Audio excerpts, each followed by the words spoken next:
I was talking a great deal yesterday afternoon about the Buddhist attitude to change, to death, to the transience of the world, and was showing that preachers of all kinds stir people up in the beginning by alarming them about change. That's like somebody, actually raising an alarm, just in the same way as if I want to pay you a visit, I ring the doorbell. And then we can come in and I don't need to raise an alarm anymore. So in the same way, it sounds terrible, you see, that everything is going to die and pass away, and here you are, thinking that happiness, sanity, and security consist in clinging on to things which can't be clung to, and in any case, there isn't anybody to cling to them. And the whole thing is a weaving of smoke. So that's the initial standpoint. But as soon as you really discover this and you stop clinging to change, then everything is quite different. It becomes amazing. Not only do all your senses become more wide awake, not only do you feel almost that you're walking on air, but you see finally that there is no duality, no difference between the ordinary world and the nirvana world. They're the same world, but what makes the difference is the point of view. And of course, if you keep identifying yourself with some sort of stable entity that sits and watches the world go by, you don't acknowledge your union, your inseparability from everything else that there is. You go by with all the rest of the things. But if you insist on trying to take a permanent stand, on trying to be a permanent witness of the flux, then it grates against you, and you feel very uncomfortable. But it is a fundamental feeling in most of us that we are such witnesses.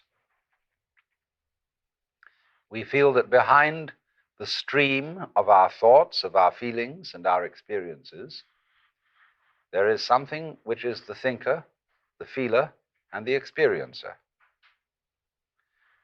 Not recognizing that that is itself a thought, feeling, or experience, and it belongs within and not outside the changing panorama of experience. It's what you call a cue signal. In other words, when you telephone and your telephone conversation is being tape recorded, it's the law that there shall be a beep every so many seconds. And that beep cues you in to the fact that this conversation is recorded.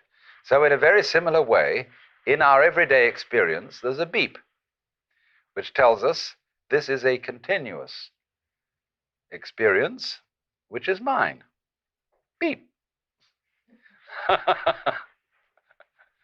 In the same way, for example, it is a cue signal when a composer arranges some music and he keeps in it a recurrent theme,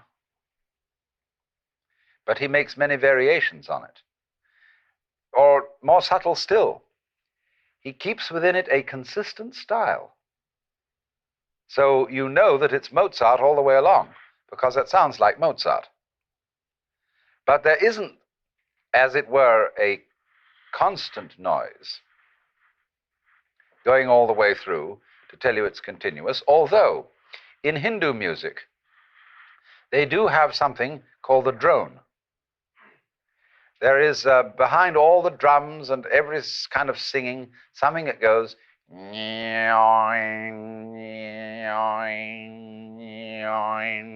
and it always sounds the note which is the tonic of the scale being used. But in Hindu music, that drone represents the eternal self, the Brahman, behind all the changing forms of nature. But that's only a symbol. And to find out what is eternal, you can't make an image of it, you can't hold on to it.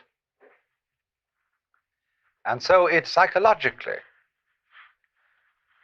more conducive to liberation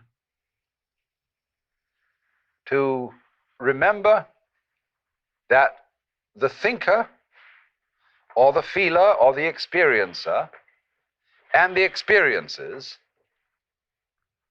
are all together. They're all one.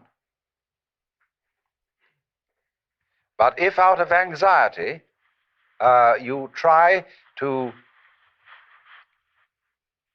stabilize, keep permanent the separate observer, you are in for conflict.